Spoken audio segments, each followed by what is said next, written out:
Hey guys and gals, welcome back for our latest episode of the Insider Gaming News. Joined today by our all-time usual guests and hosts, Captain 22, Drunk Canadian, and Potato Club. Although Captain seems to be coming in and out again, and I apologize for that. I've been trying to fix it for the last few minutes, which is why we're running a little bit late. He's playing peekaboo. Yeah, he's playing peekaboo. It's the heat getting to him.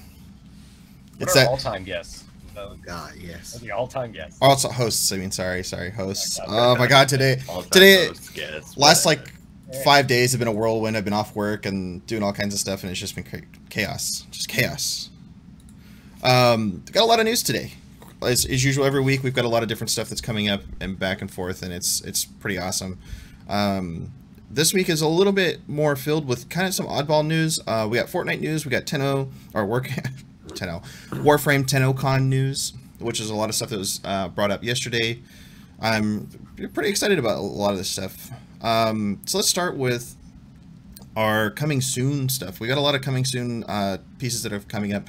One of the games that kind of piqued my interest just for the purpose of actually talking about it too is This Is the Police 2. They dramatically changed. They made the announcement for the second game and then dramatically changing the game. Like, it's not anywhere close to like just a main story-driven game it used to be. It's actually turning into like a strategy, like a turn-based strategy essentially, I guess. And there's a lot of cool stuff that's into it, but it's kind of weird because it kind of changes up the whole feel of it, which I'm kind of curious about to see how that goes. And I posted the PC Gamer article there about it, but a lot of cool stuff about that in the announcement.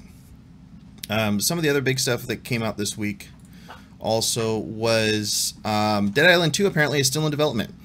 The Deeps over Twitter finally announced that it's still confirmed it's coming at some point or another, and it's eventually going to, be there, going to have another announcement. Oh my God, it's coming out so much. When did that trailer originally launch? I remember that years ago. Like 4 years ago at least. Yeah. Captain, I'm going to try one more time and add you. You're like flashing now, like almost flashing. I just remember like seeing that trailer and being excited, like, man, this is going to be pretty cool. And then nothing ever happened. Could it be the green screen, maybe? No. It's just Zoom. Sorry, guys. You're going to see a little live editing here. Yeah, Thanos is whooping my live ass edit right hype.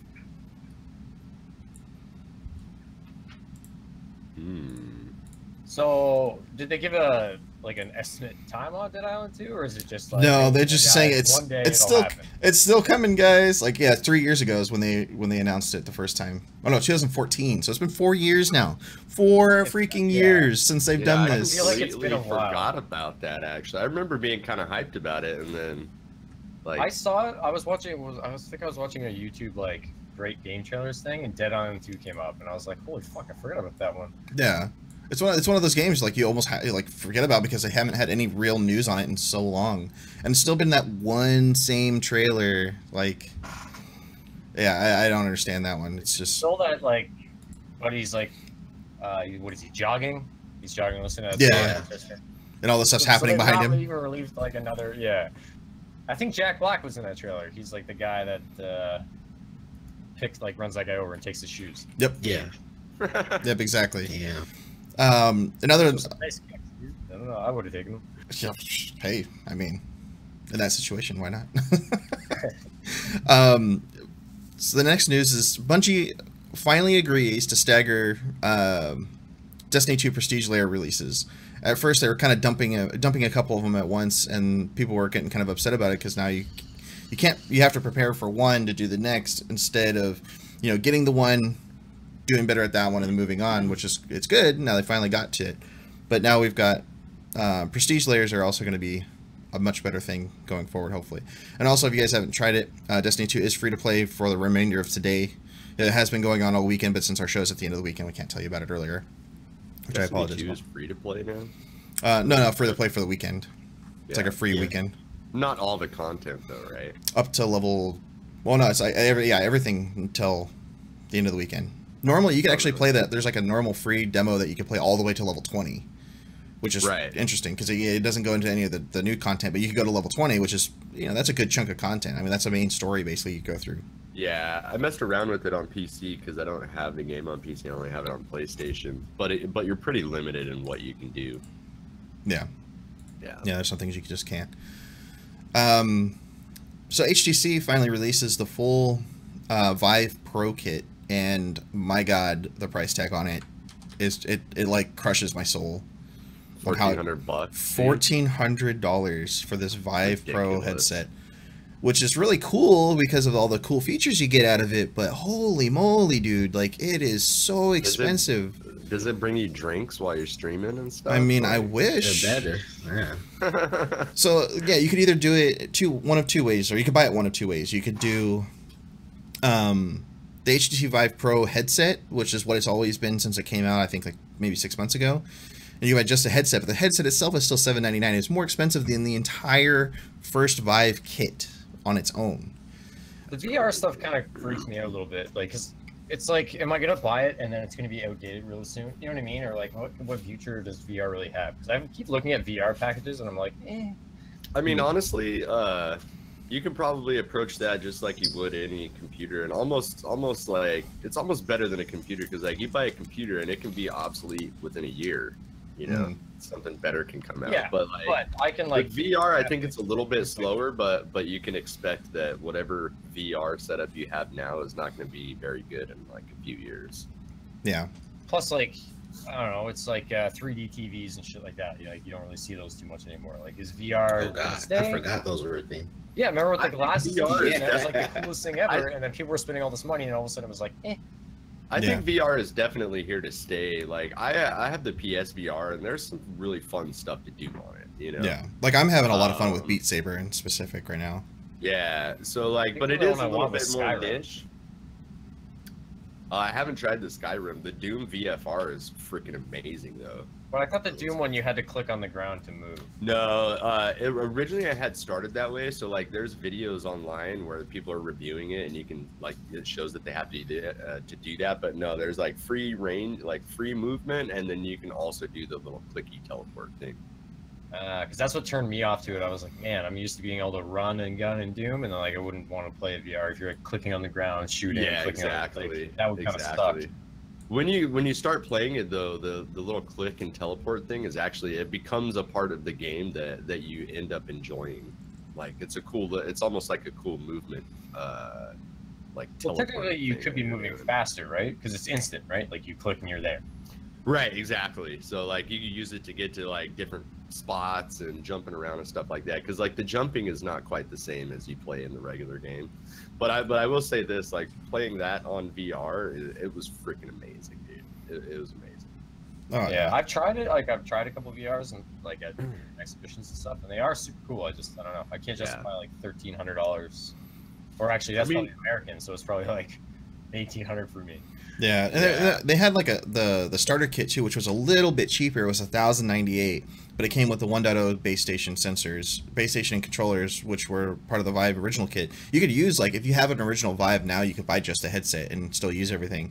But this $1,400 kit includes like the newest base stations, newest controllers, all that stuff. So it's yeah, A little too pricey even for my blood. I think VR will take off when the price goes down. Yeah, like I think people are going to take off when the technology is there and when the price goes down. Like, I mean, the technology is kind of there and it's getting better. Getting there, but not quite like there yet. I mean, it's not what you would want, like when you're in the real world and shit, but it's pretty freaking good, dude. I think the other thing too is that like it's only just now that like the price points are starting to get to a place where average consumers can buy it.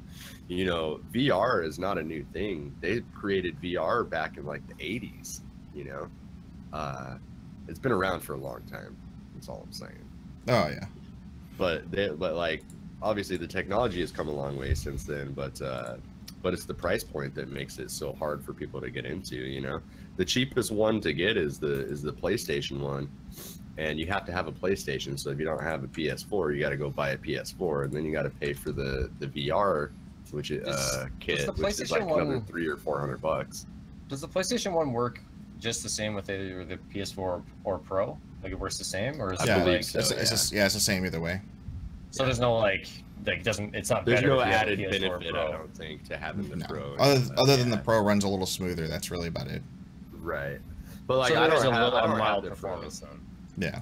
Yeah, I don't think as far as I know, I don't think there's any difference in like the actual performance or graphics or anything like that. Because everything's rendered through the headset, right? So like really, the console shouldn't have too much to do with it other than running. Yeah, the game, and then right? also the thing that like there's a headset and then it plugs into this like little box thing, and whatever that little box thing like that, it also helps. Because like the PS4 graphics, I don't think would do it on its own. So like the little kit that you get with it, the thing that you plug in, the little box or whatever, I'm pretty sure that like helps out your graphics with your PS4. Yeah, that was my understanding. Is like the VR stuff like kind of processes its own graphics. It's different. Mm-hmm. Yeah. But yeah, that's like the cheapest price point to get into VR is the PSVR, and you still got to pay. It's like $300 or $400 for the VR setup, and that's if you just get like the basic thing. You don't get the wands with it and all that stuff, and then if you don't have a PlayStation, it's just the PlayStation Move wands, though, isn't it? With the stupid glowy bubbles. But yeah, for the PS4 versions instead of the PS3 versions. Yeah, I remember those because I had like a 3D TV program where you had to like play Jenga or something with those things. It was kind of cool, but like super niche. Like as soon as you played it for a bit, you're like, okay, it looks cool, but it's kind of like, it was just trying to combat with the Wii hype at the time, basically for PS3 anyway. Yeah. So we got our next Wii was fun. Our next topic. Maybe Captain could touch on this one from his old flame on Twitch from the GTA 6 hoax that happened this week. So yeah, there was a hoax that happened when people logged on to GTA 6. I believe it was on PC, it was on 360 and PS3. People saw like an official message from Rockstar that said GTA 6 coming 2019, I believe. Mm-hmm. And it was crazy because it was like an official message, like Rockstar sent in game and shit. Yeah, in game was to make it seem that way. So yeah, that was crazy. I mean, I would hope most people didn't believe that. But it's just crazy how they were able to do that. Like an official message just popped up for everybody. Like I know a lot of people were probably fooled by it. I mean, it was in game. You know what I mean? Like, yeah, I'm fooled by it now. I actually made it Coke. I mean, the amount of hype that would go behind GTA 6 too would be phenomenal because I mean everybody still enjoy. There's a lot of people that still enjoy GTA Online and all that stuff, especially for the whole role-playing world, the RP world. What's the difference between GTA 5 and GTA Online? It's in GTA 5, basically. It's the same game. It's just the online version. Yeah. It's basically just their ever-evolving online. I haven't played it in a long time. That game on the PC has gotten crazy. Like the RP servers where people are like actually, you can get mods where you can actually play as a cop and you have to learn like all the cop codes and everything like that, and you respond to what other players are doing. There's ones where you can be a paramedic. Like the communities are super deep in that game still. Oh yeah. Interesting. Yeah, it's really neat. If you're into RP, like GTA 5 probably has one of the most in-depth RP. I've always loved GTA. But yeah, I haven't played it in a while. GTA. I never got it for PC, so I never got into it. I just have a bunch of buddies that play it, and so that's why I know about it. I had it on PS3, so that's how long ago it's been since I played that game. I'm still amazed people are playing it. Oh yeah, yeah, it's still selling like hotcakes today, which is insane. But that's all because of GTA Online. And the game is still like full price, isn't it? Well, you get it on sale pretty often. Yeah. Like you really get it. I mean, you could get it on sale a lot of the time. It's the same with like PSVR. It was actually on sale the whole week or two around E3, where all the headsets were $100 off, consoles were $50 off, stuff like that. So it's GTA's on sale really often though. It's like every month or two. Gotcha. There's a bunch of big news for Rainbow Six Siege. They just released a new Sunsplash packs for players to jump into and try to earn, which is actually pretty cool. Like Siege, or Ubisoft has been doing a really good job with Siege as of late, trying to like actually really engage their player base and help them and whatnot. And a big update that just came this week is they're laying out a huge plan to finally counter more hackers in Siege as well, which is kind of a huge thing. Like, you have a lot of problems before where they were, you would just run into a hacker every other game. Is it that bad in Siege? It used to be. It's gotten better, like substantially better than it used to be, but at one point in time, like it was pretty bad, especially early on. Like you'd get guys that would go and run like a pistol and be able to auto fire with it and never run out of ammo and like little silly things like that. I've definitely seen it. I just didn't realize it was that frequent. Like that's almost CS:GO level. Yeah, I mean, but they're way more. They're way more stringent on banning players now about it. Like if they get reported, if one player gets reported more than 2 times in a single match, they're automatically banned now. Was that reported or convicted? Reported. They'll go and look into it really quick. Like they have a system that goes and looks at the bot or whatever at the point of when it's reported, and if they see anything even remotely fishy, they'll suspend him. And then if they go through a council basically, and then I guess it's the equivalent of Prime, I guess. The player base goes and looks at it and votes on it, and then they ban the person if it's actually banned. So it's the same as the Overwatch system. It's just more strict. Yeah. Like they'll tag people pretty quick. Well, that's good. They should be like that on hackers anyway. I mean, like my brother's friends were playing Siege one day. He got a 24-hour ban for saying something in voice chat that the guy didn't like. And yeah, it was like he literally got the ban like within an hour or two. ESEA is like that now with the harassment and stuff. If you say any racial prejudice, like anything, or like any harassment stuff in chat, like if you report that guy, an admin will show up during that game and ban the guy.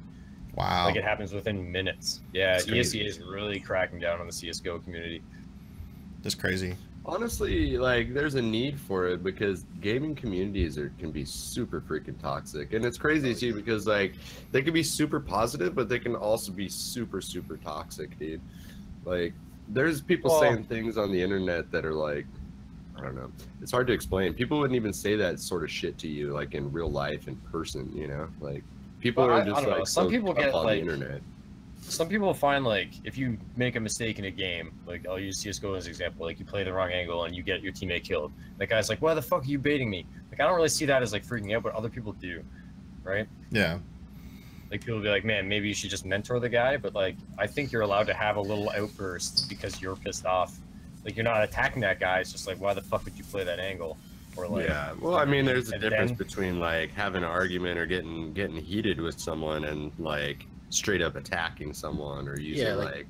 But what I'm saying is some people see that as an attack just because the guy's like having an outburst at all. Some people report that guy and be like, that's an attack. Yeah. And that shit's not okay. Like I think that's not being toxic. That's just like that's gaming. Yeah. Yeah, that's totally true. And then yeah, Stuart, you're right. Yeah, they give you two for free, and then you could buy them or earn them in game. Another big patch fib lately was Conan Exiles apparently released a huge patch, and it was basically made the game unplayable for an entire day. Nice. This week, and it was apparently really bad to the point to where like people were trying to like pretty much tons of mechanics, if not all the mechanics, were broken. And I don't know, there was actually no update. There was like all the main mechanics of like crafting, doing all the stuff, like actually building things, like was apparently completely broken. And they haven't, I don't know if they've addressed it yet, and that's actually something our post doesn't tell us, because I haven't been able to log into it the last couple days. But into Conan? Yeah, well, I haven't tried to log in the last couple of days, I should say. I was gonna say, has anyone else really been playing it since I took my server down? While we're on the topic, if you guys do the Humble Bundle, I guess that game is going to be in the Humble Bundle for the next one. Yeah, it's going to be coming in the next Humble Bundle. I don't know if that's going to be a great thing, you know, especially right after getting all this this jazz. So it's going to be pretty interesting. Yeah, I'm curious to see what they end up doing. That seems to be their main game too. Yeah. Oh, it's like you know how they have like one main game every month or whatever. That's like the big one. Yeah. Like they had Destiny 2, and then I think it was Black Wake, and this time or whatever. Yeah. What's this Cyberpunk leak? Oh, I don't know. No, Stuart brought up, asked if we had talked about the Cyberpunk leak that needs to be blacklisted by all companies. I'm assuming some like guy at that company leaked a bunch of shit or something. Oh, I don't know. I don't know if you have an article or something about it. I don't know. Stuart, if you have an article, can you put in chat Well, he'd have to PM one of us. Yeah. You probably can't post links. Yeah, you post it in Tuji's Discord and we'll see it. Oh, I do record audio from E3 gameplay and leaked it. Yeah, I remember hearing about that. Oh, yeah, that I heard about. The funny thing is, with that situation, what I remember is the Cyberpunk dev said he couldn't like record video or anything like that, and they never specifically said anything about audio, so that's why the guy did audio. Because they never said anything about audio, so he's technically not wrong. Yeah. Oh, jeez. I didn't say audio. Yeah. Well, man, when it comes down to the law and like that kind Gotta of shit, love right? technicality. Like, phrasing matters. I mean, like he's an idiot. Like, well played. Well played, hey, did we already skip over the Warframe stuff, or are we getting there? No, we're getting there still. Oh, okay. Well, yeah, we brought it there's up. There's like a free. I saw an article. I meant to link to it, but there's like a way you can get like a free Prime right now. Yeah, that was during the TennoCon live stream. Oh, is that what it was? Okay. Mm-hmm. I probably missed it. This is actually a story I was going to say for Mist if they had come today. So Fallout 76 has announced that they're going to have a fast travel system, and players under level 5 can't die in PvP, which is going to kind of protect a lot of players early on, which was a really big concern. I mean, it still is a really big concern when Fallout 76 comes out, is people getting ganked or doing something, you know, they don't really want to get involved in.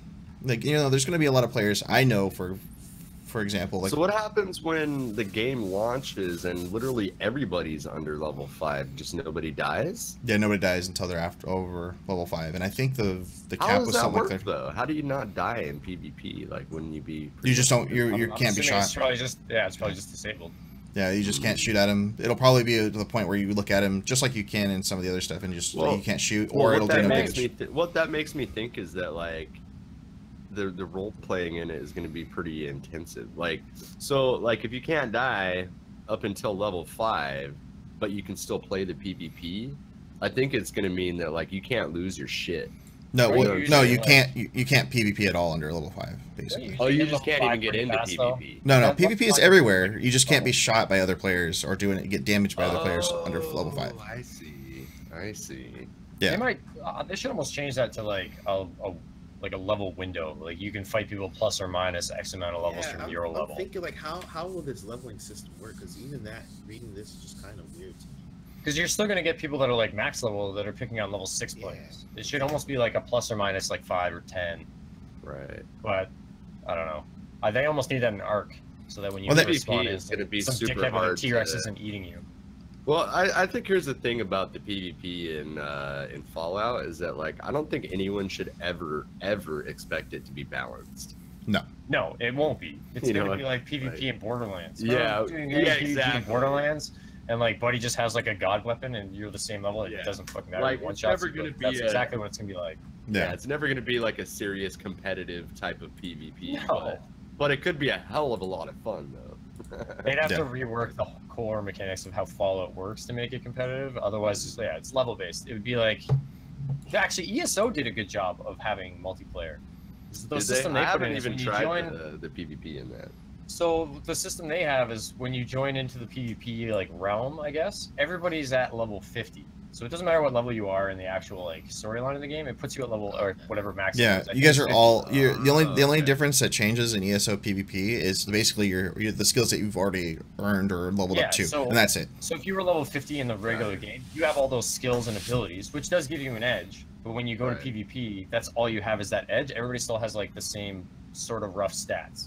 Right. Same kind of. They give you a baseline to work with. Basically, the only thing that I've seen that goes around that is set bonuses. That's the only thing that goes around it. But even then, like the set bonuses, you could have some advantage. Like I see Dragon Knights that I'll go and we'll sit there and like 5 of us will hammer on this dude and we'll barely dent him.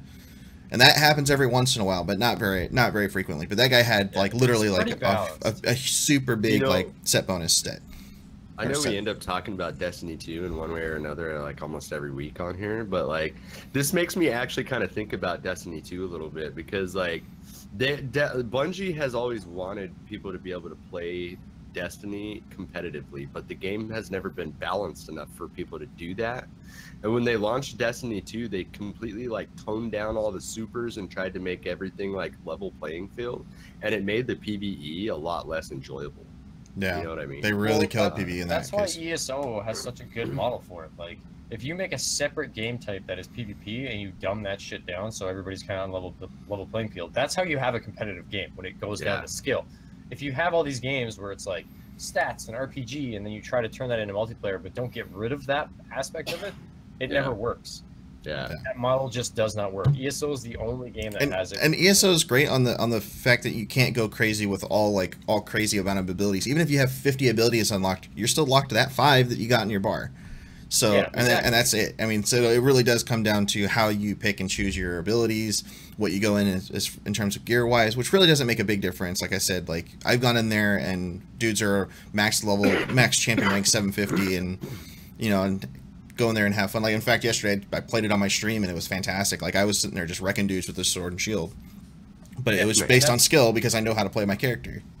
Yeah, and that's how it works. Like that's why like Fallout, like maybe they should look at that model before that game comes out, because like taking a strictly like that MMO style with like especially with Fallout, or like if you took Skyrim and you turned that into multiplayer, that shit would not work. Like, I don't know if it necessarily would or wouldn't work. I just think it's like it can still be fun if it's not balanced, you know what I mean? But you have to, I think a lot of times they try to blur the line where it's like, well, we want this to be competitive, but it's not balanced, and they try to balance it, and they never really are able to, you know, like, but they try to make it like, oh, play this game, it's competitive and stuff, but like, I feel like companies should just be like upfront and like, hey, this is like crazy. Oh, there's shit that's OP as hell in it, but it's fun. Check it out. But this is like this is like a similar problem a lot of companies have. Like even EVE Online, when they're like, oh man, how can we make the Alliance tournament an esport? Like that style of game with all the skills and like blah blah blah and all that, it doesn't work as an esport. You can't, like, it's not really skill based. Like it is skill based with EVE because everything is like your actual character skills, but it's not like the person behind the computer skills as much. Right. Yeah. Yeah, it's a little bit less. Now it's like, can we market this as an esport? Look at PUBG and like all those games are like, man, we want to get into esports. That's how your game makes it, and like it doesn't work unless it's competitive. Yeah, and that's another topic we'll have to get into one day. But like that's my major problem with most games is that every game gets tried to turn into an esport, and I'm just like, Jesus Christ, not every game is meant to be an esport.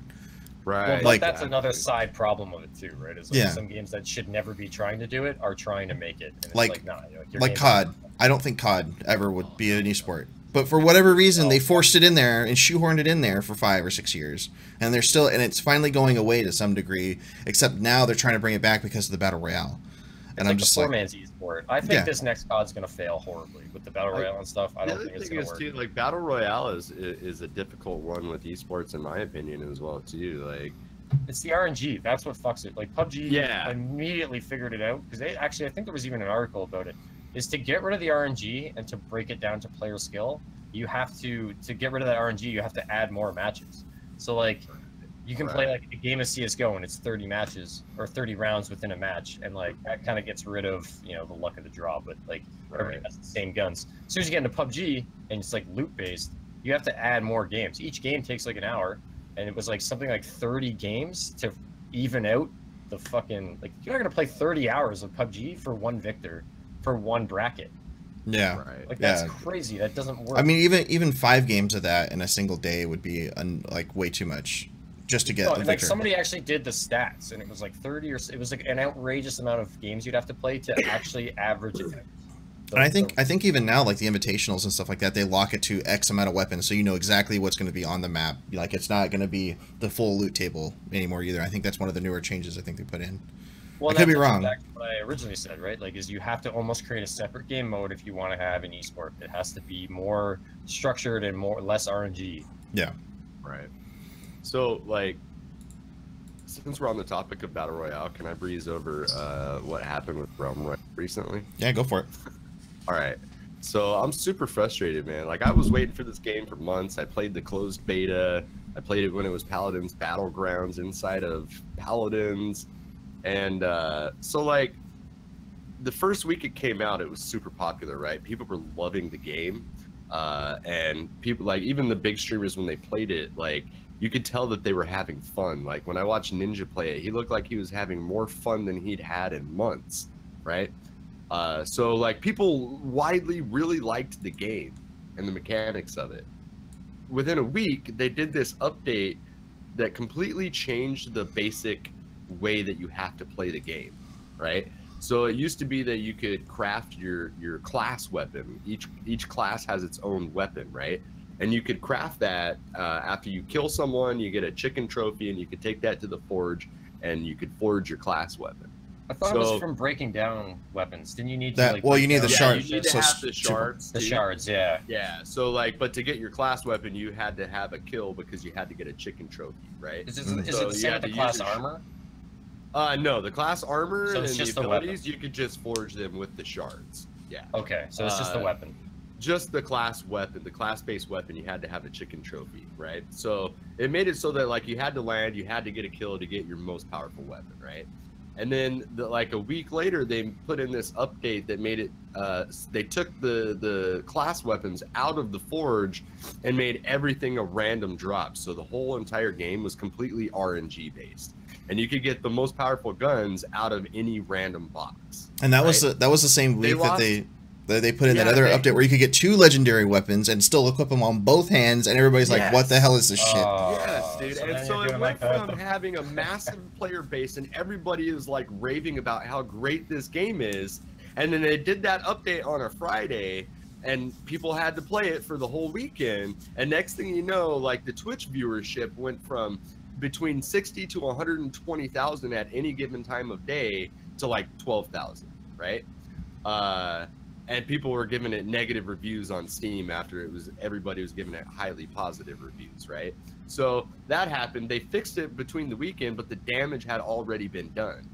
Since then, they've done a few other updates, but they did one just a couple days ago that completely changes the entire game, dude.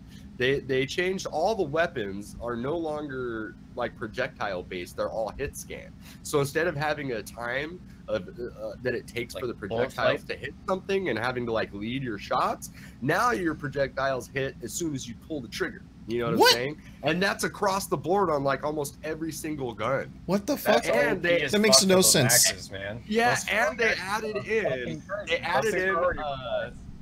added in an SMG that literally kills you as fast as you die in Call of Duty. The time to kill is stupid. And they updated the auto rifle and made it pretty much just as powerful as that last gun that I just said. So they completely changed the entire way that you have to play the game. And but with the hit res though, do the weapons still have like spread? Or is it like always going exactly where your crosshair is? Like the auto rifle was pretty much close to like precise every single time, especially for the auto rifle. That's what makes that thing super overpowered. I haven't played with the SMG yet, but the auto rifle, stupid accurate. I was gonna say because hit res isn't too bad in like CS:GO because there's like spray control and different sprays, right? So like it doesn't really matter that if everything's going exactly where your crosshair is and it's hit res, that's like ridiculous. Yeah, dude. Like, and they are too. Like, the shots are super accurate. Like, there's not really much bullet spread, and now you don't have to worry about bullet drop. You don't have to lead your shots. That's bad because that takes the skill out of the game. Dude, I don't mind. Honestly, I don't mind the hit scan part of it. Like, I like that where I'm aiming is where my shot hits, and when I pull the trigger, it hits it. You know what I'm saying? a little bit of bloom on that would probably be good. And I'm never a person who says we need bloom in this game. You know what I'm saying? But I agree with you there that like there should be something, because the time to kill now is literally like Call of Duty. Yeah. In my opinion, in a battle royale, that's crappy, dude. Like, it was already hard enough to be like fighting someone and then have someone come into that fight and just clean you up. You know what I'm saying? Because you're already low on health and like you just used your abilities and they're on cooldown or something. Yeah. But now, like, somebody can just come in while you're fighting someone, spray you with an SMG or an auto rifle, and you're dead instantly. You have no time to react or anything. That I don't know why sucks. more companies don't use like the Battlefield model, like with the bullet drop and like travel time, like realistic bullets, because that makes that game have a lot more skill and it's a lot more fun. Well, and you're not dying like as fucking easily because like your movement actually matters, whereas now it doesn't. As soon as you go to hit reg, like you can be having the best player movement in the game. Somebody just points on you and clicks, like it's over. Yeah, like they did have it for like the crossbow and the poison pistol and stuff like that. It actually had like pretty good bullet drop. Like you couldn't go that far with it. Like you couldn't be trying to snipe people, you know, like 2 miles Which away. Makes sense. Like the slug rifle pistol too. should not be shooting a kilometer away. Like, the slug rifle too. And let me tell you, like I put in a bunch of hours game trying to get good at it, and I'm starting to get good where like I drop in and like always do really good, finish well, and always get, you know, some good kills and shit. And then they change it and I'm like, the whole game is different now. How am I supposed to how are you supposed to try and get proficient at something when every other week they update the game with massive sweeping changes that completely changes the way you're supposed to play the game? Which is funny too, because a lot of people want the damage is done. Yeah, because a lot of people will leave the game updates and then never come back. Never come back. It's not like Fortnite updates where they add to the game. Like it seems like Realm Royale is changing the foundation of the game every week. And that's something exactly. Like they ought to put in limited time modes. Like they could have put in a limited time mode and call it like Blitz mode or some stupid shit, and had that auto rifle and that SMG and the lower time to kill, you know, just to try it out. But like, don't change the whole game that way. Yeah, that's one thing. The messed up. Yeah, go ahead. It's like that's one thing that I have to give Epic though, is like a lot of their changes are very subtle changes, and if it's a big change, they give people a chance to like give some feedback on it, and if it doesn't work and people realize that right off the bat, they take it right out. And they don't do it on a Friday. And they don't do it on a Friday, like when people want to play the most. Yeah, dude, and letting people play it the whole weekend like that is horrible. I mean, it's a great way to test for them. It's terrible for the player base. Yeah, if you go look on Twitch right now, I bet you Realm Royale has like 2,000 or 3,000. Yeah, it's 26.49 right now. It's really low. See, there you go. And at the middle of the day like this, a week, 2 weeks, even 3 weeks after, even when they did that Forge update and they lost that big chunk of people, there were still 10 or 12,000 people watching it on Twitch. Oh yeah, nobody's gonna play it anymore, dude. Yeah, they've already pissed everybody off. Leave and not come back, and it's actually a great game and it's incredibly fun. Like, what the freaking hell? No, I was even saying like a few weeks back, like for Realm Royale, it is way more fun to me at its previous state anyway than Fortnite. Like I personally like it a lot more than Fortnite. Like Fortnite is really good. It's a very well polished game. It's a lot of fun. It has very, very minor bugs in it, even if any. Really, most of the time. I liked Realm Royale because like the skill gap was in the gunplay. Yeah, you know? Yeah. The skill gap was always in the gunplay. So there was no weapon bloom, but you had to worry about like weapon drop and fall off and stuff like that. You know, so it was like, whereas in Fortnite the skill gap is in the building. Yeah. In Realm Royale, the skill gap was in the shooting, and now it's just like a Call of Duty circle jerk, you know. Yeah. Which COD has always been that. You know what I mean? Like COD has been a no skill, just rushing people. So and you expect that with Call of Duty. Yeah, like when you hop into COD, you expect like preteens, like squeakers yelling at you, and it's like, not to say that it's not fun. Everybody. You know, I've had fun with Call of Duty over the years. You know, COD's good if you expect what there is to be had out of it. If you want like a 5-minute game of just like chaos and shooting and like that's great. That's what COD gives you. It's not like competitive. It's not strategic. It's not like a skill-based game. It's like it's fast-paced. It's just arcade shooting. Yeah, but it's like High Res is killing this game, dude, and it's a great game. It should have been. They should start doing the releases on Tuesdays, man, and then like exactly. have a team dedicated Wednesday to look at it and see the feedback and fix that shit immediately. Not on a Friday. And then don't look at it until Monday. And honestly, I feel like people, more and more people, developers can look at the way that High Res rolls out updates, or not High Res, but Epic rolls out their updates and stuff, and do it that way. Like they don't put massive sweeping changes into the base game. They do a limited time mode. You know what There's I'm saying? a reason why Epic, like Fortnite, is on top. There's a reason for that. There's a reason why that company's doing well. There's reasons. In fact, doing it right. and then high res. In fact, out of all these things, especially if them jumping in the battle royale genre, they literally could be taking every fucking note from Epic in this case and learn exactly what they're doing right.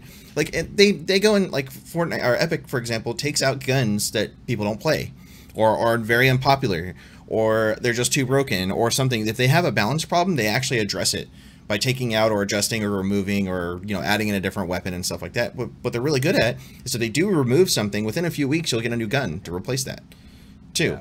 Yeah.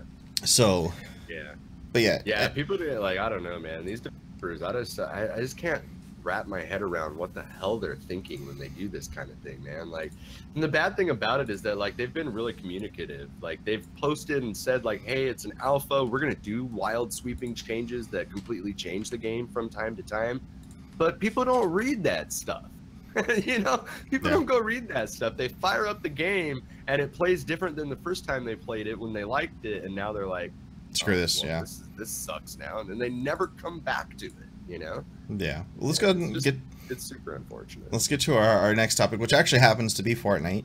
Fortnite's releasing a blockbuster contest to basically, if you create some kind of movie or a clip, I can't remember how long it has to be, but with like your impressive moments of the season and everything, it'll actually get put in the game at the movie theater in the game, which I thought was a really cool thing. Like give a contest for players to have a real piece of content in the game. That's fantastic.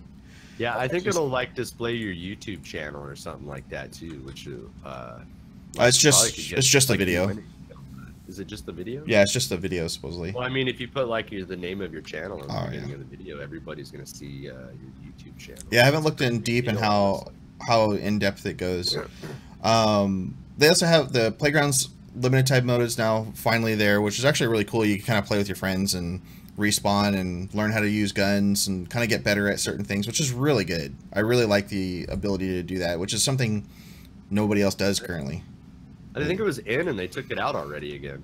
Well, they took it out the first couple days. For, like, anything bad. You guys ever notice that? It's never like, okay, topic Fortnite, they fuck something up. It's always like Fortnite's doing something well again. I mean, the people who play it all the time are always constantly complaining about shotguns. Yeah, I think one of the most recent updates pretty much butchered the shotguns. Yeah, so they're not as crazy overpowered. I mean, they're still very viable, but they're not one shot, one hitter quitters like they were. Countered by any sort of range. That's the thing. Right. Yeah. Like I don't like, they have a place. As far as I'm concerned, like I used to love playing Fortnite. I didn't think shotguns were overpowered because it has a place. And if you know somebody's shooting at you with a shotgun, you just back the fuck up and use a rifle. Yeah. Another Fortnite news is the Der Burger went missing in the game, and apparently somebody found it in the middle of the desert, which like the actual desert, which I thought was pretty funny. Like an interesting marketing move where it just teleported, which I think goes in line with this new season 5 change that's coming up with like this possible interdimensional stuff that they're kind of bringing up, because there's like that huge fracture in the sky. In space. Yeah, there's a huge. There's like a number on the back of the burger, and if you called it, you get like this weird, like crazy static on the line, which of course is going to lead to season 5. Yeah. Interesting. Speaking of season 5, they actually have it where data miners have already gone in for all the stuff that's currently there and are leaking the Battle Pass cosmetics, which could be interesting to see. Like, there's somebody leaked all of them, I heard. Yeah, it's a good chunk of them, like golden starfish, stars and striped bubbles, blue streak, another fire, like some bunch of different stuff.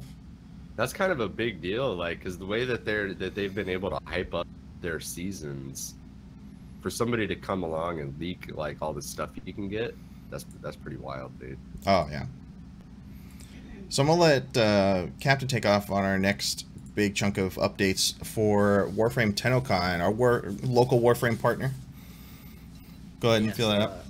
TennoCon happened yesterday. It was the 3rd annual TennoCon, and with that they have this presentation called Tenno Live, where they basically outline all the upcoming stuff for Warframe. It's a big event. People come together, celebrate the game and whatnot, hang out with the devs. So the first thing that was really cool, and I freaked out, was that Warframe is getting a port to Switch. and we don't know when that's coming, but it's going to be awesome. Wait, Warframe on Switch? Yeah, it's coming to Switch. No kidding, huh? Yeah. The sad thing is, which I kind of figured, there's no crossplay, at least now, no cross account saves. So if you play on Switch, you do have to start a new account, which sucks, but that sucks in a game like that, dude. Yeah, especially because you're grinding. And, yeah, there's so much grind in that game. So there was that. They announced 3 brand new expansions coming to the game. The first one is a brand new take on like their kind of open world thing that they did last year. This one's called Fortuna. It's on Venus, and it's supposed to be a lot bigger than the last open world expansion that they did. And Venus looks so cool because it's like iced over. There's more variety in like the bounty mission structure with this one. Like you can do these hunts where you hunt for animals and you have to like take them back to your base. There's hoverboards, you can ride on like hoverboards to get around because it's so big. I'm still waiting for the update to come out that shows new people what the hell they're supposed to do in that game. Yeah, I remember them talking about they were supposed to do something to kind of make like getting into it a bit easier for newcomers. I don't think they have yet, but hopefully. I know they've done things over the years, right, to make it a little easier. Like they lead you to all your. I've tried to get into the game multiple times, and every time I do, I like get a little bit into it, and I don't really have a lot of people to play with it on it, and so it's like I don't know what I'm doing. I'm done. Yeah, they have a whole lot. Like there's a whole lot to get you started in like all your basic features, basically, and then it kind of lets you out on your own, and you're like, okay, cool, just go have at it, basically. Right. Some of the other stuff too was there was 2 expansion packs released or announced, but the other one they didn't really give much detail on. It was God, what was the name of it? I'm trying to look for it right now. Ryjack. Yeah, so Railjack was Railjack. Yeah, it's I think it's separate, but it kind of takes place within Fortuna, I believe. But it goes like you go into this big ship and you transport into space. And you can do like these crazy epic space battles and almost remind me of like some kind of Star Trek stuff. And it's very cooperative because you have one person like manning the ship, and then you have people on guns. And then once you get into like the ship battles, like they showed off where you have to take down this big like captain frigate. And so I believe there was one person that left the ship and went onto the frigate to try and take it out from the inside, and there was someone on the main ship kind of like controlling things and helping them out from their ship with like opening doors and turning on turrets and stuff. It looks fantastic. And that's something that's just super cool about that too, because you throughout the game, and when you play all the story missions, all that stuff, you always see ships in space. But everybody's always been like, well, why can't we get onto that ship? Like, you get onto it sometimes, for certain missions and whatnot, but you can't, like, do anything with it. You can't man the guns. You can't turn off life support. You can't, control it and veer it into a planet if you wanted to, anything silly like that.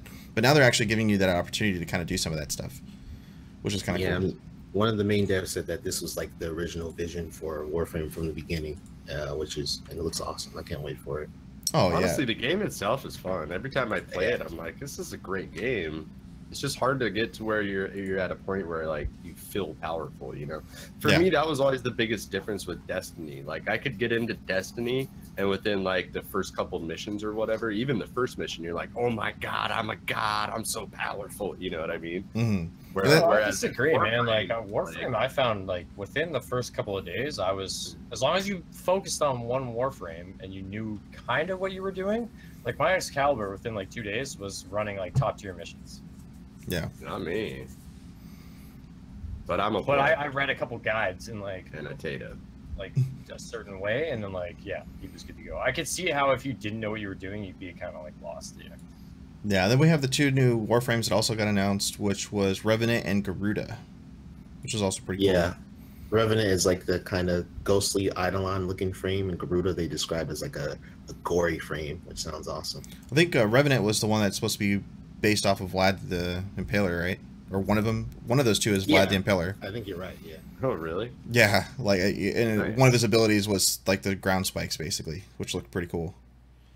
But yeah, crazy. so many cool things coming from TennoCon. If you guys haven't checked out the video on it, definitely check that out. There was a few more articles we had that you could link to about, or that we could link, is about the hoverboards and whatnot. And the gameplay for that looks super fun, especially if you've got like the capes. Like capes and being able to flow out and, you know, with the hoverboards and everything, that looks rad. Like I'm super excited about that. Especially because I'm one of those people that... I just got my hoverboard in Fortnite PvE. Oh, that's I'm basically a god at that game now that I have a hoverboard. There you go. One more point about Warframe, and to bring it back to Destiny, like a big thing I saw was like RIP Destiny 2, RIP Destiny 2, and Warframe is really like, now it's what Destiny should have been. Like, just this big game that constantly gets updated like over time, and you know, now they're getting these hoverboards and big open world spaces, crazy epic ship battles, like that stuff that Destiny should have had, and stuff that they really should have like kind of doubled down on. And they didn't have to make a 2 to do it. Yeah, exactly. They didn't have to make a 2 to do it. It should have just been Bungie didn't need to either. How great would Destiny 2 be if it had all the content from Destiny 2 and Destiny 1? When it's exactly the same engine with the same looks, like Destiny looks exactly the same from 1 and 2, just different cosmetics, like aesthetics. They didn't add any new enemies. Nothing. Same game, but nothing. Like without all the stuff that you liked from the first one.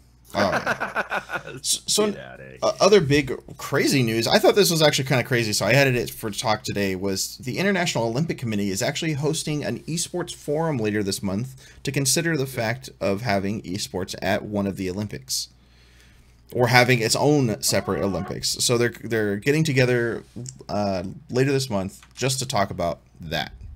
And I thought that was pretty interesting that they're trying to consider esports is this big thing, because now, you know, you're getting into million or multi-million-dollar tournaments, and it's like, well, what do you think the Olympics do? It's kind of a similar thing. I think they're looking towards the future. You know, like people are super competitive in online games. Mm-hmm. You know, and at the same time, people that are playing at a really high level probably spend just as much time practicing and being dedicated to that and getting better at what they're doing as like professional athletes. Oh, yeah, easily. Easily, yeah, 100%, man.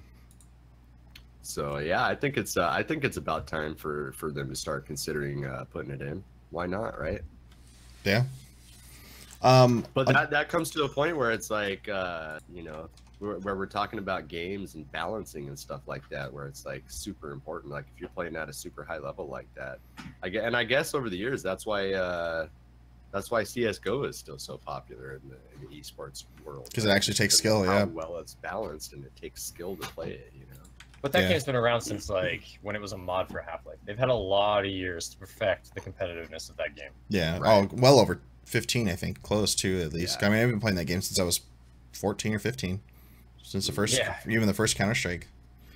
In other news, We Happy Few, which we actually talked about a few weeks ago, actually got approved. They reevaluated We Happy Few, and it got approved to be played in Australia, which actually was kind of a big deal because it was banned immediately, and they didn't give any reason why. But now it's got the special We Happy Few. Oh, okay. So it got pushed finally through, and Australia's allowing to do it, but they had to put a special rating of R8 or R18 plus, which is like their equivalent of like their M rating for here. Australia is like super weird about games and what games they allow. There's a lot of games they ban out there. That's weird, dude. That's so weird. It just kills on the player base. So we're gonna kind of get into part of our top story stuff for today, which kind of goes into toxicity and harassment to some degree, and there's a lot of varying ways of it happening this week. Like there's a couple articles we've got that just kind of touch base on different aspects of this, and it's something I know some people aren't too happy to talk about today, but a couple of them are pretty easy. So there's a CS:GO streamer, Phantom Lore, that threatens to sue the Reddit moderators because they're basically, it's just toxicity essentially. They're just claiming or making claims that he's scamming elsewhere, which I thought was kind of interesting. There's a PC Gaming article there all about it, but man, like he gets really serious about this because I guess it's been happening for a while, and I don't know, what the legitness of it is or anything like that, but I mean, he's previously been suspended on Twitch for some time. Even he went against Valve at one point, and I think he lost, I believe, in this case with what they talk about in here. But it just gets kind of crazy where basically they're just like, oh yeah, it's like, you know, screw this guy, and he's like, guys, stop this or else.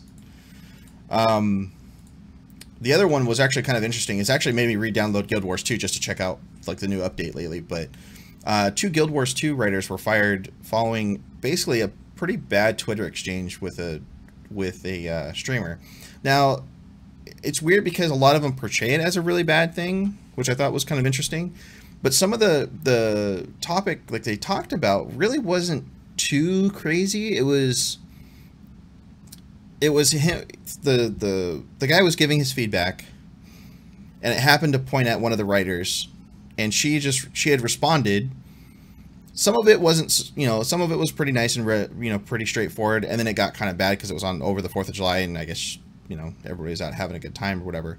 And then another writer jumped in on it because it was basically getting into this huge, long Twitter thread. But you guys could read more about it here and kind of trail through this long Twitter chain. Now, some of the stuff I saw was, you know, it was questionable, but it wasn't crazy, I don't think. But... yeah, she ended up, her and her other writer got fired from arena.net for following this Twitter exchange because they felt like it, you know, didn't line up with their, you know, goals and strategy and, you know, view of everything. If you work for a company, you shouldn't really be like just all out there engaging on the forum saying what I think you should be like you're basically a representative of. You work for them and people know it, you know. Yeah, like, I mean, especially if you're advertising that you're word from the company. So if you're saying shit that doesn't match with the company values, you know, like get fired, fool. Yeah, I mean, the streamer was pretty constructive with it, but he was antagonizing a conversation, which, you know, to some degree it was kind of faults on both ends, in reality. But it's, and she responded like some of this, like I said, some of the responses were okay, some were not. So you can see a little bit more of the Twitter exchange here. Yeah, that one was just kind of wild. I was like, really? I mean, they went that far? And then I would look to see, you know, like why they did it, you know, try to get some understanding on it. But it's crazy.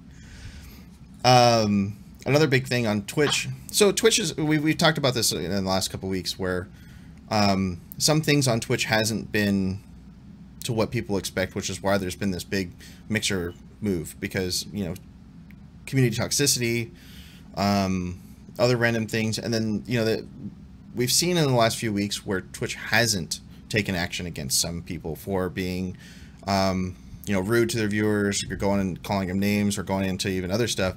But apparently now they finally have done it. There's 2 streamers that actually got mentioned here in this article you guys could check out, where they both received 30-day bans for saying homophobic slurs in their streams, which is kind of crazy. 2 of them are. It's good. It's good. I mean, it's actually a good. I should have banned them longer. 30. I mean, it's good enough personally. Yeah, exactly. They should have banned them longer. Yeah, and if they're full-time streamers, that's a huge loss in income for them. It's like a suspension without pay. Yep. Basically, it's just, it's a suspension without pay. I mean, they could go and, you know, work more on their YouTube and stuff like that, but both of them they're actually pretty famous for the most part. One of them especially is.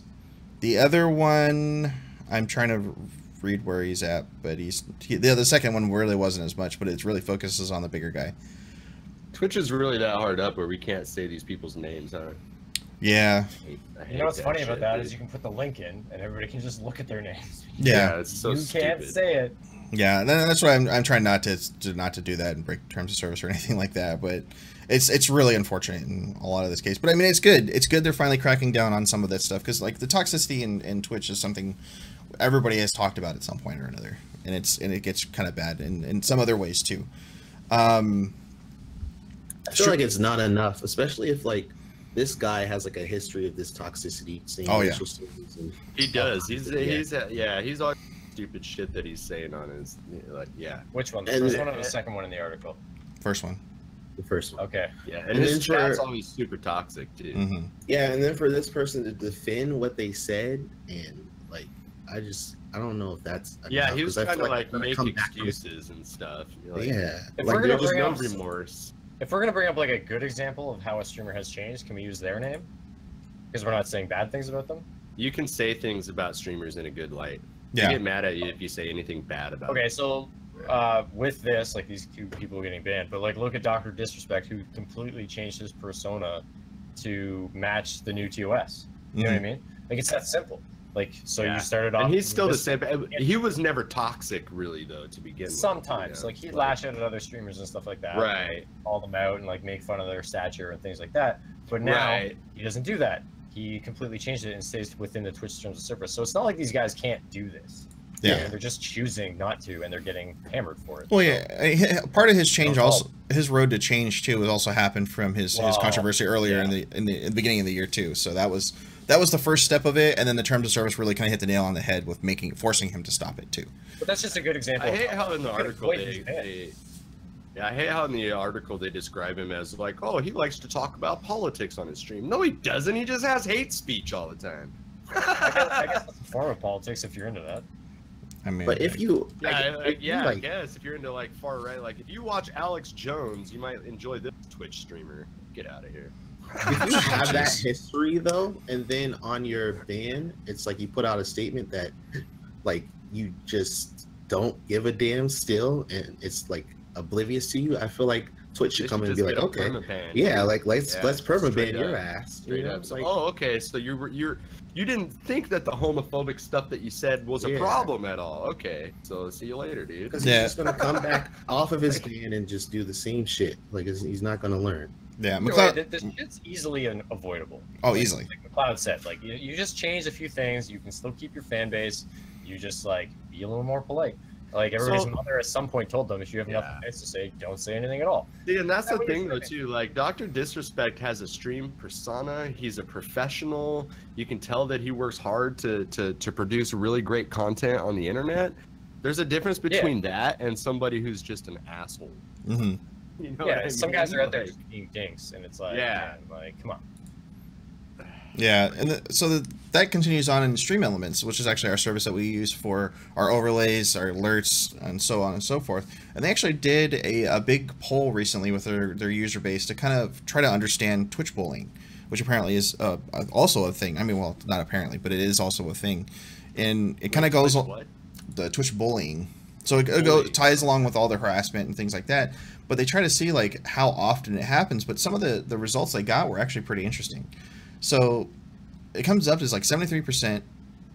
Basically, how often do you see gender or racial bullying from viewers? It was 73%. It said no, rarely or never. But then there was, if you combine the rest, now you've got 17.7%. It said sometimes, 5.8 said frequently, 3.8 said all the time. And then they go through, it was, of the surveyed streamers, 13.4% that responded they have been personally bullied while streaming. What was have personally felt bullied? And then there was also another 73% towards no on have you ever felt personally bullied or unsafe while streaming on Twitch? While streaming. Have you ever felt personally bullied or unsafe while streaming on Twitch? And they said no. There's an issue with. I don't think I've ever felt unsafe. It's the internet. Like someone's not gonna come screaming through my modem at me. Yeah. With this survey, I feel like this kind of survey, you really need to do like a demographic kind of thing and ask like, what's your race, what's your sex, because generally speaking, everybody gets picked on. But of course, if you're a white male, I think age is the most important thing on that whole thing. And they do demographics. I think age is the most important thing. And they talk about that a lot. To me, is they're like, hey, you bald neck beard, but like I'm a white straight male. I generally have it easier. So they go into a little bit of that actually later on in the article, where it says clear Twitch has a problem of appealing to women, African Americans, and other ethnic groups. It says only 15.6% of Twitch streamers are female, compared to 50.4% of the general population. And while 17.8% of the U.S. population are Hispanic Latino, only 10.2% of Twitch audience are Latino. 3.9% of streamers are African American, compared to 13.3% of the U.S. population. a significant misrepresentation, apparently. The only group that seems to be fair good Twitch are Asians and Pacific Islanders, which are slightly overrepresented on Twitch, at 7.8% of streamers compared to 5.9% of their share in the U.S. population, which is kind of weird. It does that comparison of everywhere else versus what's on Twitch. And then it says Twitch has a problem appealing to women, African Americans, and other ethnic groups, and it has like a whole chart in this article. If you guys check it out, I put it here there in the chat. But there's a lot of really interesting stuff, and it says survey results for white men in specific. Out of so they do demographics. You gotta bring white privilege into it. They do have some stuff for demographic in it. So it goes like as you go down further in this article, like it gets way more in depth on this content. It says even have survey results for white men, survey results for everybody else. This is something that Twitch should do themselves, though. Not oh, easily. If Twitch does this themselves, I mean the response would be. I mean, just imagine this was only. Close to 4,000, I think, overall responses. 2,000 of them were part of just the 1,329 respondents out of 30 to 319. So 3,319 people responded to this poll in specific. I didn't even know this was a thing, otherwise I would have filled it out too. But it's just crazy on how some of that really changes. But going into that whole there's a couple things here about this. Like, first of all, if you have thin skin, I don't honestly think streaming is for you. Like, if you get offended easily, because you're gonna get trolls, you know. Yeah. Always. And there's systems in place to get rid of that. Like if you're getting that upset, you're not in the easy demographic, you know. Like, I am a white straight male, so I catch a lot less shit than other people do, you know. Like, I don't know, it's like you can't police the entire internet, but I think it ultimately, like, people who have thin skin shouldn't be streaming because, like, for one, you're gonna get ran over, you're gonna have a bad time, but then also, like, streamers need to really run their channels correctly, you know, because in my mind, if you have a toxic Twitch chat, it's because the streamer allows it. Well, you can ban anybody out of your chat. Like, I mean, look at somebody like, if you ever go and watch Shroud, he's got a huge community, and it's one of the most positive communities I've ever seen anywhere on the internet. You know, like, and because he's a super nice guy and he doesn't allow bullshit in his chat. You know, it's like him, Nothing, Summit, like all those dudes are generally positive, good streamers, and they ban the people that come in and shit on the channels, which promotes a healthy community. So like all these people that are complaining about this, like there is tools in place for you to fix this yourself. You don't need Big Brother to come in and do it for you. Yeah. Well, that's also the thing too in the Twitch terms of service too, is they tell you that it's your job to do it.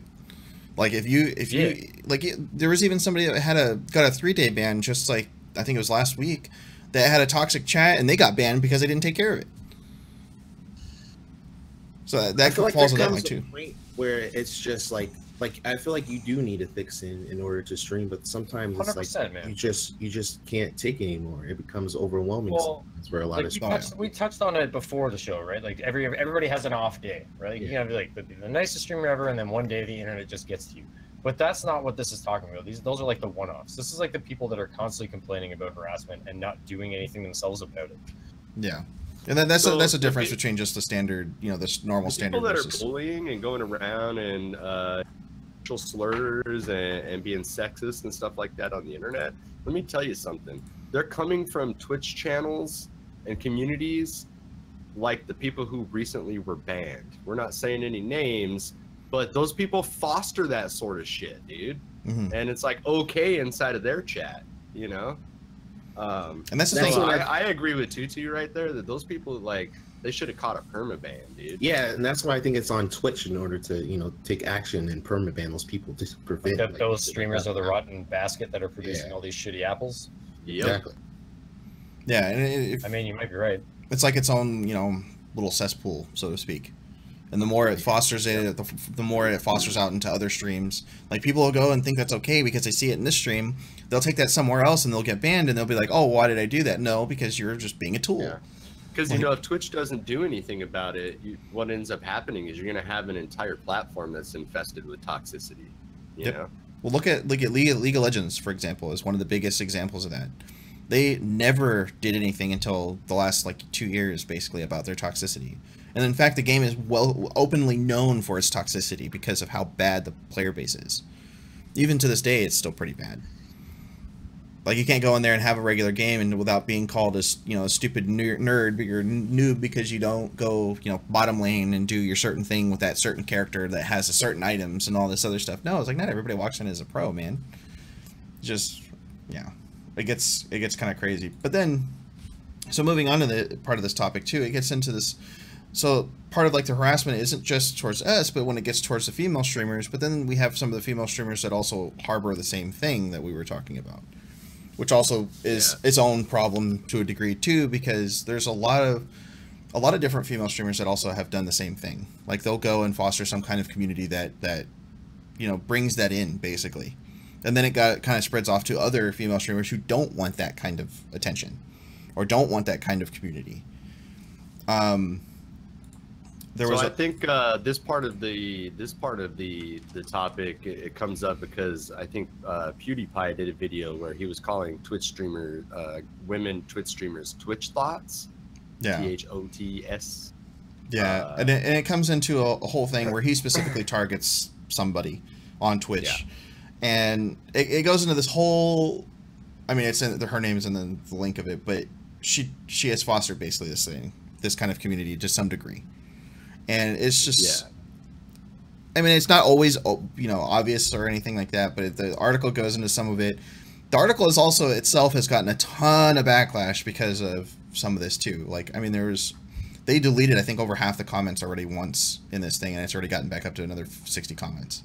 Like, I think there was like 200 and something odd the first day, where it gets into this whole thing. But it turned into like a big Reddit thing too, where there's apparently a whole r/eve thing about just this thing. Oh, it's a live stream fail. It's part of live stream fail, that's been around since streaming, I think, was a thing for the most part. But I think a lot of it. Sorry. Go ahead. I think a lot of it just comes down to like a lot of these streamers don't really realize the power that they have, like, and the voice that they have over their community and these people. Like, you know, you look at someone like Ninja, you know, we brought him up before. Ninja has done some stuff in the past, said some stuff in the past. Yeah, but you look at him now and the initiative that he's making now, and like, you know, he knows his audience are mostly kids. They're sponges. Their minds are sponges. So, you know, he makes a cautious effort to try not to cuss and this and that. And he'll, you know, go into streams and put PG-13, R-rated. Like, that stuff is awesome, especially for him to be the biggest streamer on our platform. Like kudos to him. But there's so many other streamers that just don't give a shit, and they're, you know, near his position, and they have a huge audience, and, you know, they see toxic shit happening. They do toxic shit themselves. When they see it, they don't say anything. They just let it pass by. And like, that's part of the big issue with Twitch, because that fosters over into other communities, smaller communities, and it just grows. And it's like no one's telling them what not to do. Yeah, exactly. The one thing that really kind of annoys me about that article and about this whole topic is that, like, how do I say this? Like, if you wear the skimpiest clothing you can and stream Dance Dance Revolution, how can you get mad when somebody calls you out for it? Like, you know what you're doing. You know, like, now, and that's different. At the end of the day, facts can't be like racist or prejudiced. You know what I mean? They can't be facts. So if you are literally dancing around wearing the tightest clothing ever, and someone comes in and is like, all you do is dance wearing tight clothing, like that's a fact. No, like if I tune into a stream because someone is wearing really skimpy clothes and they're dancing, I tuned into the stream to see a person wearing skimpy clothes dancing, plain and simple. Yeah, so that's what I don't understand. Like, how are you going to get mad at somebody for calling you out for doing exactly what you're doing? Like, they're calling you out. Like, if somebody came on right now and was like, "Hey, look at that drunk Canadian guy. He's wearing a white shirt and glasses. What a nerd." Yeah, what a nerd. Yeah, man, you nailed it. Wait, and then when especially like even a member of our own community has been playing Dance Dance Revolution or Just Dance or whatever. and does not do that wear anything remotely close to any of these people. She wears exactly what's functional for what she's doing. Regular clothing. Yeah, like gym clothes. Like she'll wear like. Nobody says shit to her. It should also be noted though, because it does get messed up, because like you have people that are blatantly I don't know if you can even say like nude streamer, but like you have people that are blatantly doing that. But then also there's a line that it crosses over, because then you get like a girl who maybe is just wearing a shirt that's a little bit low cut and you can see some cleavage, but she's playing a game and doing a stream, you know, like you should be able to wear what you want. And there's like flaunting it and there's there are people that will go into those streams and be like, you're a Twitch slot, you're a booby streamer, you know. Well, and then that's the difference. That's where we touch on like where it might actually be harassment. Right. Like, if you knowingly are putting on the most revealing shit ever, and then you sit down and you know you're doing that, and then someone says something about that, you knew you were doing that. You made a conscious decision to dress that way, knowing that you're using that for your stream. Now if it's it's different. Now, like I have to say to some degree, there's some girls that literally don't have power to control that for some of their shirts. Like they literally are just, you know, that well out there. They can't. They can't wear anything else. Like literally, you could go on a t-shirt and it'll still look like this. You know, it'll still come down as if it's its own thing. Which now that gets into the line of harassment. We were supposed to have my friend on here, Mist of Darkness, so that we weren't like four dudes talking about this issue. Yeah, I mean, all of our like look at these four assholes talking about how women should feel on the internet. You know. Yeah, and we'll continue on that eventually with Mist when she's able to come back on, but there is definitely a line, and people understanding those lines are different. You know, everybody has a different opinion, a different thought, and a different way of, you know, getting into that. But it definitely, it's like I said, you know, like if somebody is a stripper, like if they go like to a strip joint and they get paid to go take their clothes off at the strip joint, like that person shouldn't get mad when somebody says, "Hey, you're a stripper." You know what I'm saying? Yeah, it follows along those lines. Yeah. But even you can even go back further. At the end of the day, all of this is just easily blanket covered by the fact that it's your responsibility to ban people out of your channel and take care of your own community. Exactly. Like, so like if you're that upset that people are like tweeting out to you or like attacking you in your channel, like you can ban those people. Yeah, they can make other accounts, but if you're that big of a streamer, you should have moderators, and those moderators are taking care of that for you. Mm-hmm. Like, it's up to you to foster that community. So like these public outcries and being like, harassment's the biggest problem ever, someone needs to help me. Like, you're the first line of defense. Yep. And it only really should get in if it's... But here's the thing, the Mac Cloud, I think that, like, I don't think there's anything wrong with using your looks to gain more viewers, you know, but there's a difference between, like... It's when you're doing it and then, like, someone calls you out on it and you get all upset. Like, if and then you get mad about it. Yeah, like, just own it. If you're doing that, just own it. Yeah, like, own it. And it's exactly. Good. Like yes, I'm sexy. People watch me because I'm sexy. Thank you. Yeah, like now people can't actually say shit about that now because like, well, what are you gonna say? Like it's easy to pick on someone when they're getting offended by it, and that actually the people that are getting mad are the smaller streamers who don't, you know, maybe they're less attractive. How come I can't do that? Sorry.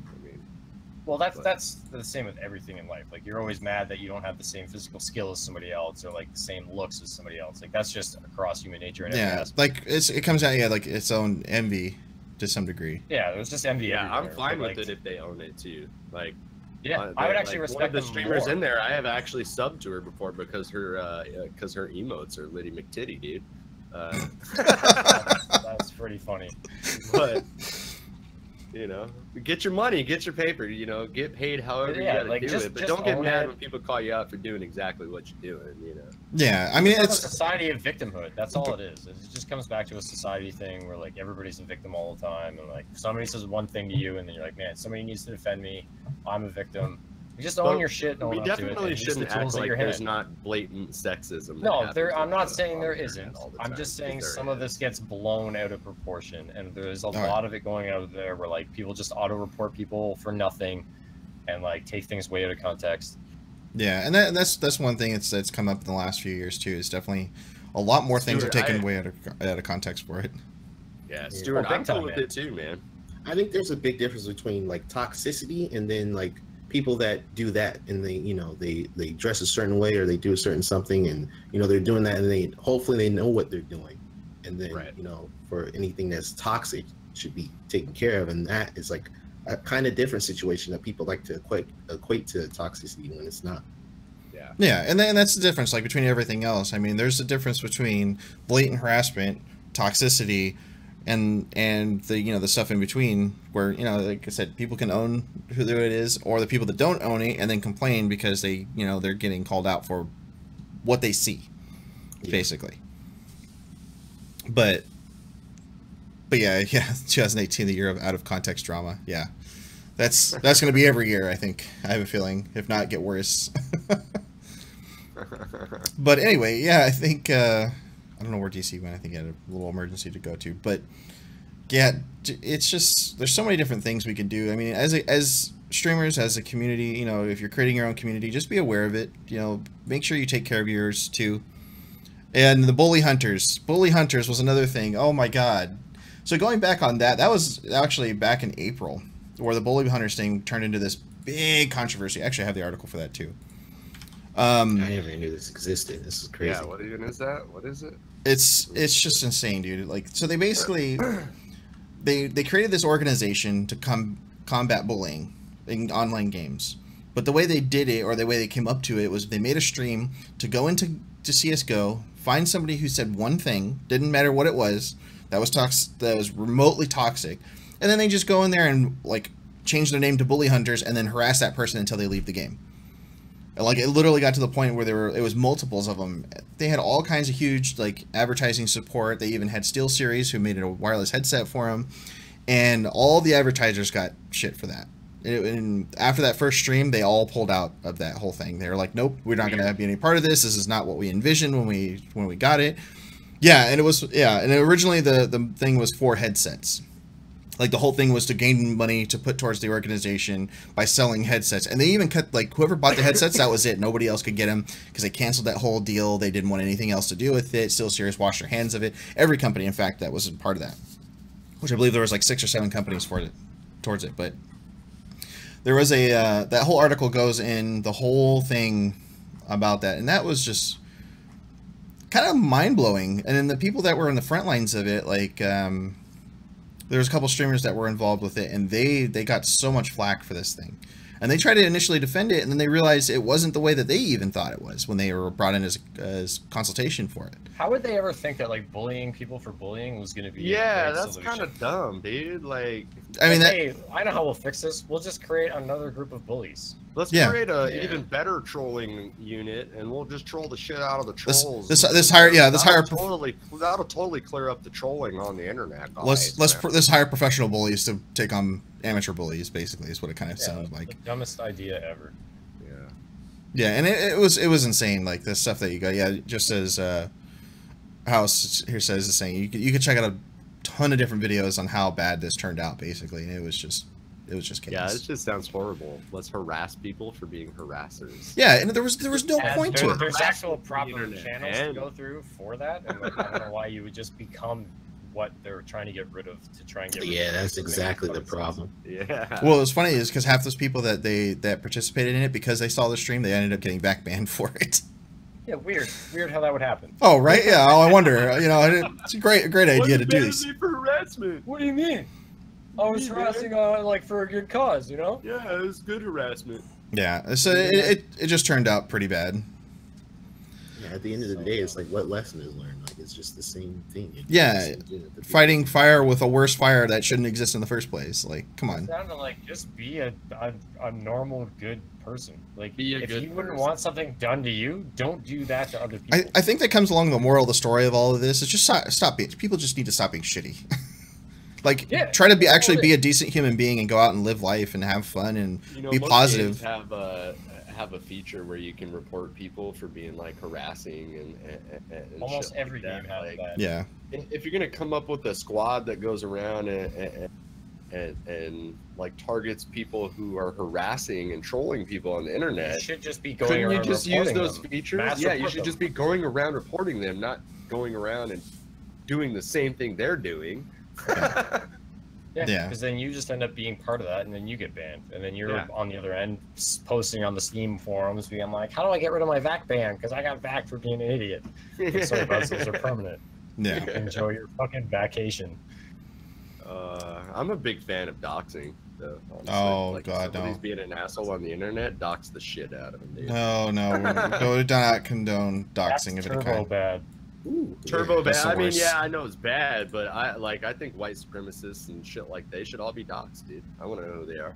The world should know who they are. Oh jeez. Yeah, but you open that door and then everybody has an opinion on who they should think they know stuff about. Well, yeah. You know Yeah. what I mean?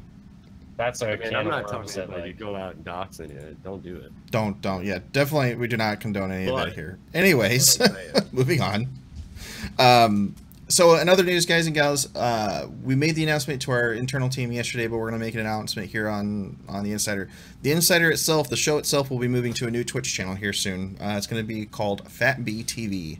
So in the next 2 months, we're going to be moving over the show to our new channel, Fat B TV, which actually isn't fully set up yet, but if you guys would like to follow it and check it out, definitely do so there. A lot of our newest variety content streamers and stuff like that are going to be shifting over to this new platform to be able to support a bigger, different audience, basically. And it's going to be just another channel here for the Imperium News Network, which is going to be a fantastic thing. It's going to be a lot of fun. I'm excited. And when we get more news about it, we're going to actually really be releasing a press release for the channels, the structure, how everything's going to go, so you guys are more well informed on it. But the show itself will be moving in the next 2 months. So next time I'm streaming on that channel from Fat B, I don't want none of you guys coming in there and be, hey, Wait, what? Oh, you... I saw comms. What happened? Yeah, it cut out for a second. God!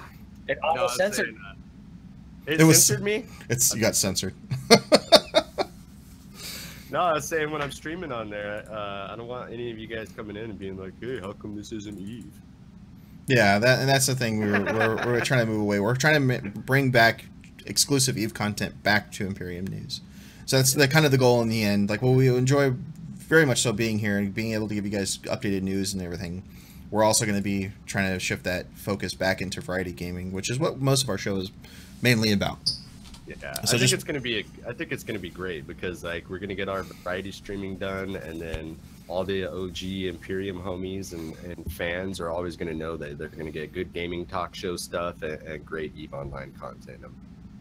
Yep, and then they get their own specialized places for both. So that'll be pretty awesome. But I think that about wraps us up today. I mean, there was some other random news that kind of was out there, but sorry, did you see what you're saying? No, I was saying like that's pretty much it. Got all the big. So if you're in the chat and you see that link, go follow Fat B TV. Do it now. And we're gonna start sometime in August. We're shooting for early August, but maybe mid to late August, depending on how everything goes.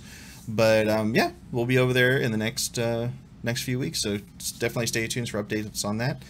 And yeah, that wraps it up for today. Hope everybody has a fantastic rest of your weekend. And I love how the two bottom screens are just clouds. Right. I was kind of being more obnoxious with it on that last. Yeah, I noticed. Right in the camera, like, I was Loaded at the camera and stuff. Yeah. My new vape. It's fucking massive. Look at this thing. That's huge. Pretty beefy. It's All right. the Smock T-Priv 3, I think. T-Priv 3? Yeah. Nice. Any last words for today's guys? Stop being so sensitive. Be kind to people. Yep. And that. Yeah, be good humans. Be good to people, especially here on Twitch. Yeah, try not to go to bed with an itchy butt. You might wake up with stinky fingers. Oh, jeez. That's all I got. Alrighty, guys and gals, thank you so much for joining us today. I definitely appreciate it, and we'll see you all next time. Have a good one. Catch you on the flippity dippity.